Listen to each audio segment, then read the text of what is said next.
Hey, what's up? Ako nga pala si BT at nandito ngayon tayo sa BT Reaction and welcome to my channel, Tunay na Kritiko. At meron po tayong panonooring video ngayon. Ito po ay nagmula kay Banat Tabay TV. Sa mga hindi pa po nakakabisita sa channel ni Banat Tabay TV, bisita na po kayo mga katunay. At kung hindi pa kayo nakakapag-subscribe, subscribe na rin po kayo mga katunay kay Banat Tabay TV. Yan, hiranam natin to, no, para magawa natin ang reaksyon. At syempre, huwag nyo rin po sana kalimutan na mag-subscribe dito sa channel ko sa Tunay na Kritiko sa mga hindi pa nakakapag-subscribe, and click the notification bell para maging updated po kayo sa mga reaction videos na aking ilalabas. At huwag na natin pagtagalin at sabay-sabay na nating panoorin ang laman ng video na hatid sa atin ni Banat Tabay TV. At bibigyan natin ng reaksyon. Pasok! It's raining kaso It's ngayon raining kay kaso. VP Sara Duterte. Ayan, kaso na naman. Dahil meron panibagong petisyon na inihain this time mga kotsero na Makabayan Block laban kay VP Sara Duterte. Ayan, panoorin natin yung balita na yan mga kotsero na pinalita kanina sa UNTV. Ito yun mga kotsero. Tungkol pa rin ito dun sa 125 million na confidential funds. Nakakaumay na kayo. Nakakaumay na. Pero sige, alam nyo, mamaya ko na sabihin yung thoughts ko dito. Panoorin natin to. Magkakaroon na po tayo ng filing sa Monday kaugnay sa question nating confidential funds. Sa Lunes, Okay. hain ang petisyon ng Makabayan Block sa Korte Suprema upang questionin ang 2022 confidential funds ni Vice President Sara Duterte. Naninindigan ng Makabayan Block lawmakers, iligal ang pagkakalipat ng pondo mula sa tanggapan ni Pangulong Ferdinand Bongbong Marcos Jr. patungo sa Office of the Vice President. Nais nila itong maideklarang labag sa konstitusyon at maibalik ang pondo sa National Treasury. Yun lang ba talaga? Dito ay una, i-declare itong unconstitutional, itong pagbibigay at pagtanggap, paggasta nitong 125 million na confidential funds. Ilang petisyon na ang inihain sa Korte Suprema. Tatlo. Nag-six Pangatlo to. months ni VP Duterte. Busod ng mga kontrobersya, iniurong na ng OVP ang hiling nitong confidential funds para sa taong 2024. Pinagkokomento naman ng Korte Suprema si Vice President Duterte at iba pang respondent kaugnay ng mga petisyong inihain na laban sa alokasyon Ano to? at release ng confidential funds. Rosa Licoz, UNTV Uy, News and Rest. UNTV, ano tong nasa likuran nyo? Bakit kayo nasa ano? Ano to? Shucks, anong tawag dito? Bantayog ng mga bayani ba to? Yun yata yung tawag dito, yung sa ano? Yung sa UP? Yung puro terorista, pangalan ng mga CPP, NP, NDF. Ito yata yun eh. Grabe, pangit ang background nyo. Mantakin mo yung pondo, no? Talagang hindi nila tinitigilan, no? Umatras na si BP Sara pero tuloy-tuloy pa rin sila. Oh, kasi alam nyo yung pondong ganyan na hinihingi ni BP Sara, no? Tungkol sa confidential fund na yan, sinisilip nila. Pero yung sa kapwa nila dyan is hindi nila sinisilip. Alam nyo na yun kung saan yun, mga katunay, di ba? Dapat nagiging fair naman kayo. Siguro, kaya nyo sinilip si BP Sara dyan sa fund na yan dahil alam nyo kung saan gagamitin. Kasi si BP Sara is sinasabi niya naglalagay na siya ng resibo kung saan niya gagamitin yung pondo na yun Unang-una dyan, siyempre, baka masagasaan sila dahil may nabanggit nga si BP Sara, di ba? No, yung mga rebelde, ganito, ganyan, yung mga ganyan nga is talagang tutugisin, parang ganyan. Ayun ang ayaw nilang mangyari. Kaya nga ayaw nilang manalo si BP Sara kung tutuusin. Ayaw nila yan.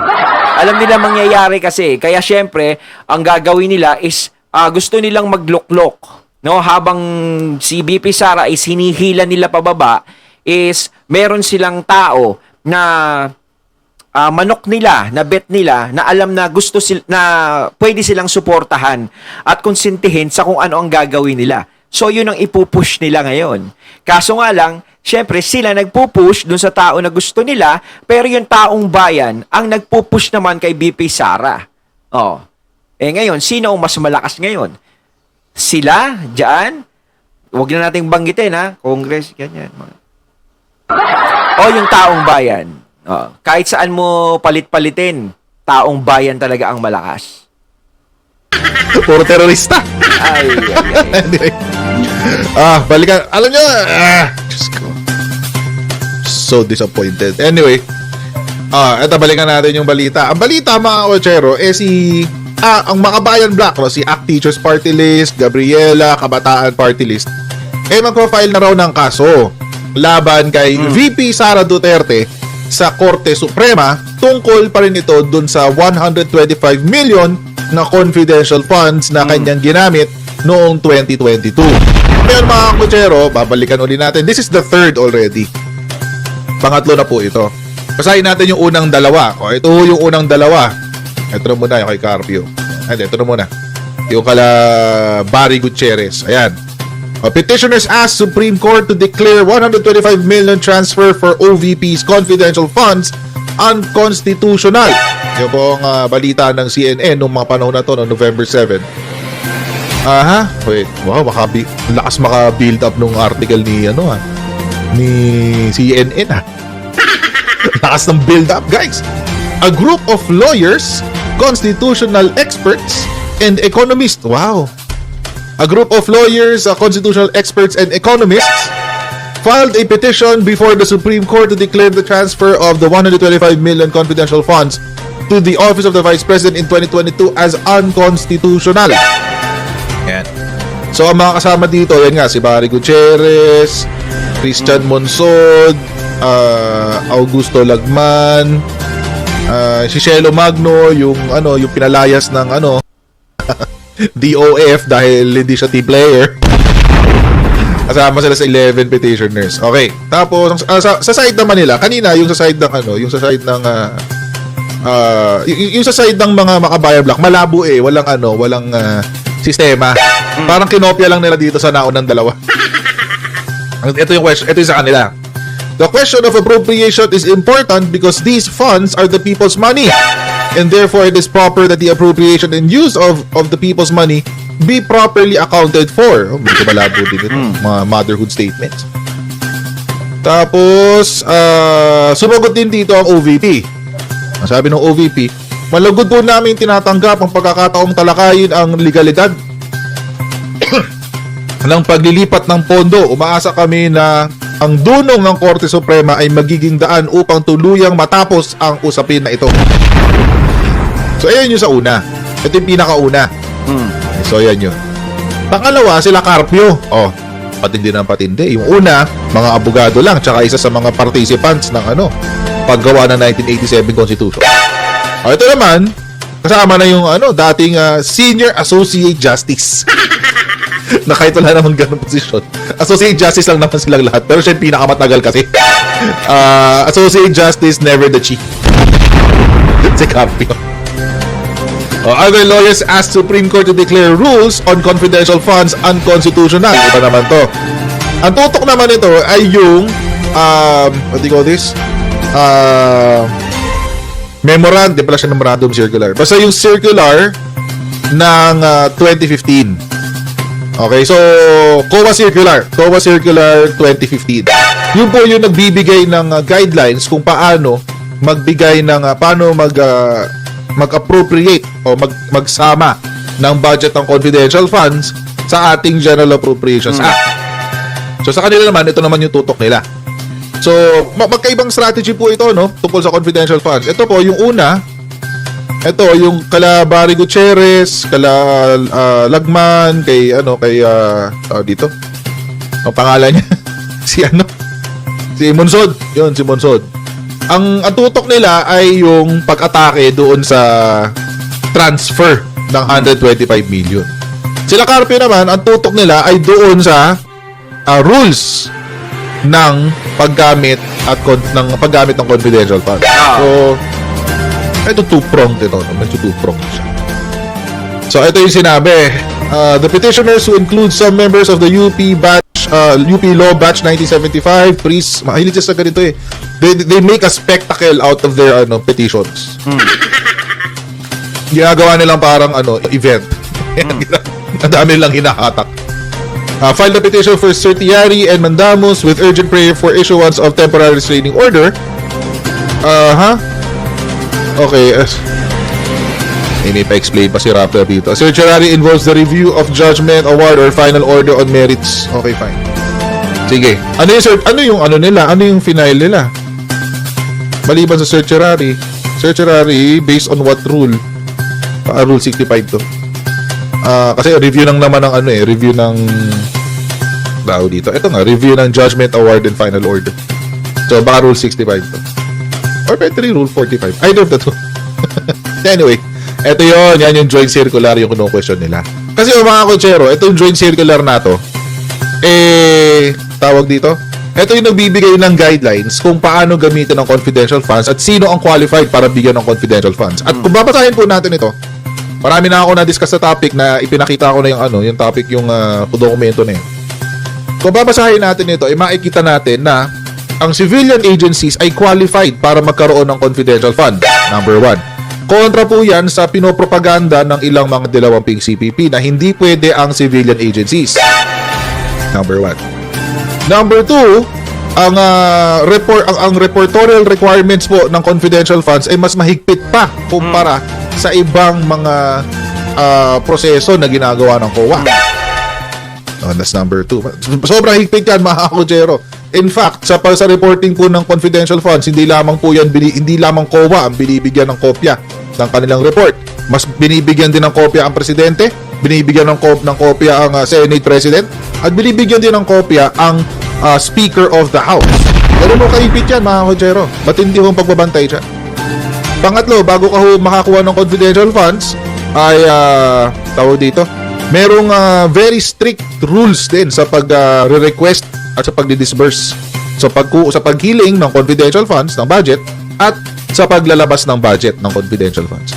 So ito pong circular na to, it gave a certain level of what do you call this? System. Binigyan mo ng konting sistema yung pagkakaroon ng confidential funds. And take note, mga kotsero, ito ay ginawa nung panahon ni Panot Aquino. Tapos ngayon lang sila nagre-reklamo. Bakit? Syempre, kasi ay nakaupo, hindi nila kaalyado. So ngayon sila ako magre-reklamo, di ba? Yun eh. Ito magsasalita tayo kasi nakikinig din ako eh. Pinapakinggan ko maigi, syempre yung detalye. No? Ngayon mo sila nakikitang nagre-reklamo, galit na galit, gustong manakit. Diba? Ayaw nilang tigilan eh. Hindi nila kaalyado kasi yan ang hirap eh. Kapag kontra sa kanila, diba? Na alam nilang hindi kukonsintihin yung ginagawa nila, hindi talaga nila titigilan o gagamitin nila kung ano yung posisyon nila para gisahin yung taong ayaw nila. Like BP Sara. Siyempre, hindi naman nila kaalyado yan. At pangalawa is alam nila na kontra si BP Sara sa kung ano mang merong paniniwala sila. Diba? Kasi ang gusto nga ni BP Sara ay magkaisa. Diba? Mga Pilipina, ganyan sinasabi, gusto niya mapag-isa. Hindi si BP Sara yung mapag-isa. Gusto niyang mapag-isa lahat ng mga Pilipino. Yung matapos na yung awayan ng rebelde, gobyerno. Diba? Pero alam natin na medyo imposible pang mangyari na pwede rin namang gawing posible kung maaari. No? Kaso nga lang is maraming tumututol. May mga tumututol. Kaya ganyan ang nangyayari ngayon kay BP Sara. Hinaharang nila kung ano yung pwede sa kanya. Kung ano yung dapat sa kanya. Dahil alam nila kung saan gagamitin. No? Hindi siya katulad ng iba na kumukuha ng pondo pero hindi alam kung saan gagamitin. Yun ang pinagkaiba nila ni BP Sara. Ito lang naman kasimple yun. So, ito na nga yung pangatlo. So, yung una, final ni Barry Gutierrez, Monsod, Lagman, at iba pang mga abogado at Michelle Magno sa SC. Ito naman yung pangalawa. Ito na yung pangatlo. Ito na yung kay Makabayan Black. Ayan. So, kay Gabriela, saan na ba sila? Magkakasama. Yan. Kukulit nila, no? Yan. Ito yung pangatlo. Yung sa Makabayan Black. Ngayon, mga kotsero, hanggat inuulit-ulit nila to, ulit-ulitin ko rin yung opinion ko dito. Ulit-ulitin ko rin. Para, syempre, para hindi natin nakakalimutan lahat. Take note, mga kotsero. Take note. Huwag po natin itong kakalimutan. Nasa issue po ng confidential funds, magkadikit po ang bituka ng presidente at ng vice-presidente. Ulitin natin. Magkaibigan yan. Just in case hindi Pilit kang naiintindihan. pinaglalayo eh. Sa issue po ng confidential funds, magkadikit ang bituka ng presidente Ah. at ng vice-presidente. Bakit? Kasi ho, galing po sa presidente yung confidential Yes. funds na ginamit ni VP Sara. Presidente yung bibigay. Naintindihan. Naintindihan ba? Kaya po, nagsalita dito ang Office of the Executive Secretary. Yun po yung OES. Office of the Executive Secretary. Noong September 6, 2023, naglabas po ng statement ng Office of the Executive Secretary, release of the 221.4 million confidential funds to OVP, legal. Legal daw yan, sabi ng Office of the Executive Secretary. At alam naman po natin, ang ES ngayon, dito sa panahon ni President Bongbong Marcos, ay si dating Chief Justice Lucas Bersamin. So, hindi naman siguro hamak na mas mataas si Lucas Bersamin kesa kay Capi. Ayun, natating nato ngayon ng video na nagbula kay Banat Tabay TV. Ayan mga katunay ha. Ayaw talaga nilang tumigil. No, hanggat ganyan, ang mga Duterte, no? Pilit kasi nilang kumbaga yung pondo na yan, ibibigay ng presidente, pero talagang ayaw nila. No, talagang pilit nilang gustong na mapaglayo yung dalawa eh. Si PBBM tsaka si BP Sara. Silang dalawa walang problema. 'Di ba? Kaso nga lang medyo yung mga alingas-ngas diyan sa gilid-gilid ni PBBM, yun ang mga problema talaga. No, pero alam naman natin siguro hindi magpapadala tong dalawa, lalong-lalo na si PBBM sa mga alingas-ngas na nag-uudyok sa kanya. Sana nga, 'di ba? Na wag masira yung pagkakaibigan nila. Kasi kahit sabihin mong humiwalay si BP Sara diyan sa unit team at mag-solo siya, hindi pa rin mabibigo si BP Sara. Malakas pa rin sa taong bayan. Yan ang tangi niya magiging kakampi. No? Kayo mga katunay, ano masasabi nyo tungkol dito? So once again, I'm BT and I'm out. Peace.